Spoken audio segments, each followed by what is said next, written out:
যে গন্ধমকে করে বাহানা আদম ও হাওয়া এই দুইজন।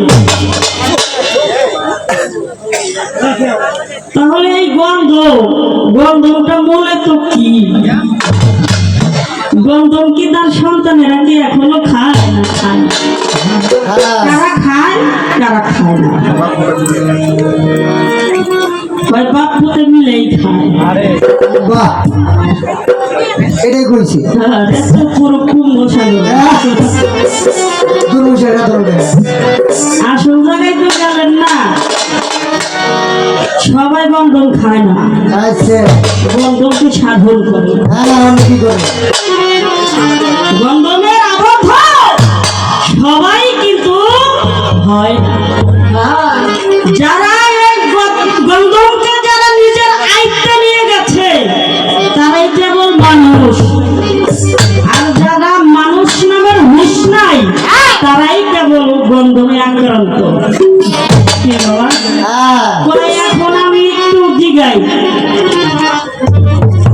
কথা হয়েছে কি ছোট করেই বলি বাবা, আসলে কিছু না বললে ভালো লাগবে না, শুধু শুধু গান কি ভালো লাগে?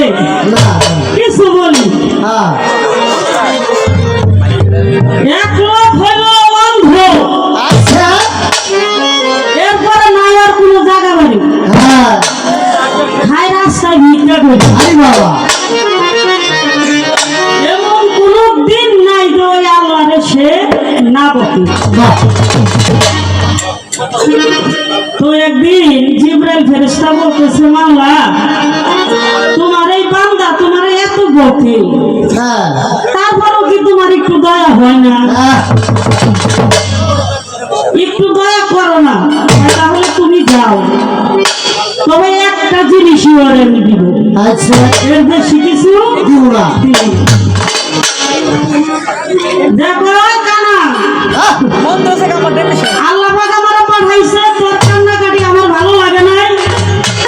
আজকে তুই চাবি, তবে একটা জিনিস চাবি, একবার চাবি, বেশি চাবি রাখবি। কানাই কয় আমার তো নাই জায়গা জরুরি নাই, খাই রাস্তায় ভিক্ষা করে। এত বছর ধরে বিয়ে করছি, আল্লাহ একটা গুণা ভালো দেয়নি। যদি চোখ চাই তাহলে তো রাস্তায় ভিক্ষা করে খাই, যদি জায়গা তুমি চাই, আমি কানা মানুষ, জায়গা তুমি দেখবো না। এখন যদি জায়গা তুমি চাই, তাহলে আমার তো কোনো সন্তান না, ওটি খাইবো কেন? কি বলা পরে ওই কানা লোকটা পর আমি একবারই চাবো, বেশি কিছু চাবো না।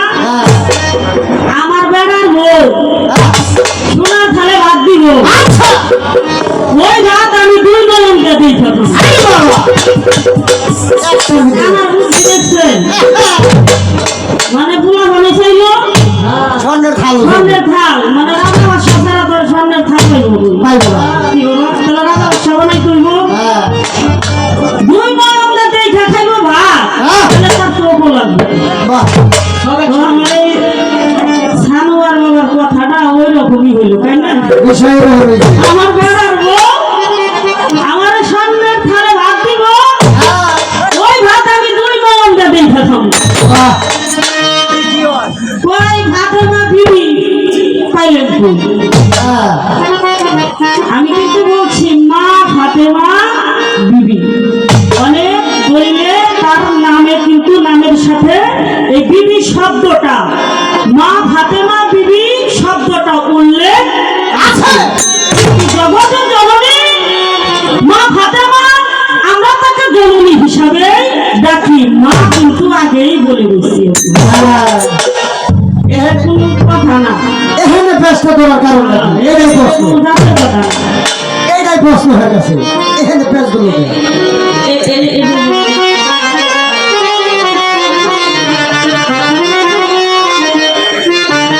আমার সৎ মা না, অসৎ মা। ভালো অসতী জানি থাকতে পারি, গুটাই যাতে তারপরে জানি কিছু ভাই করতে পারি। কারণ যতক্ষণ পর্যন্ত মতো ভালো কোনো ফল আশা করা যায় না। যায় না। খারাপ না হইলে লাইনে আনতো বেটা বাইরিয়া বুইরিয়া একটা সন্তানের কাছে কত মা বাবা খারাপ হয়, ভালো কিছু বইতে গেলেই খারাপ হয়, আরো কত কিছু হয়।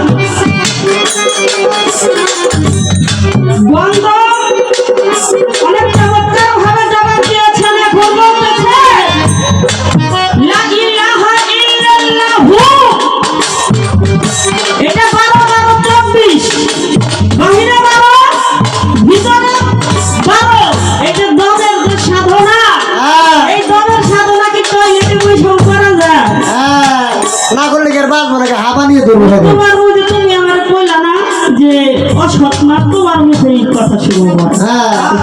না করলে হাবা দমের সাধন করে তাদের কোনো অজু গোছল লাগে না, তারা সবসময় পাক থাকে, তারা সর্বক্ষণ পবিত্র অবস্থায় থাকে, পাক থাকে, ইবাদত করার একটা স্থানও থাকে, সময় থাকে। তারা মৃত্যু মতন সর্বক্ষণ যারা দমের সাধন করে তারা দমের সাধনেই ব্যস্ত থাকে। বাহিরে হলো 12 আর ভিতরে হলো 12, বাহিরে যে 12 আর ভিতরে যারা 12, যারা সাধক তারা যে দলটা বাহিরে ভিতরে 12 নেয়, ওই দলটা তারা যে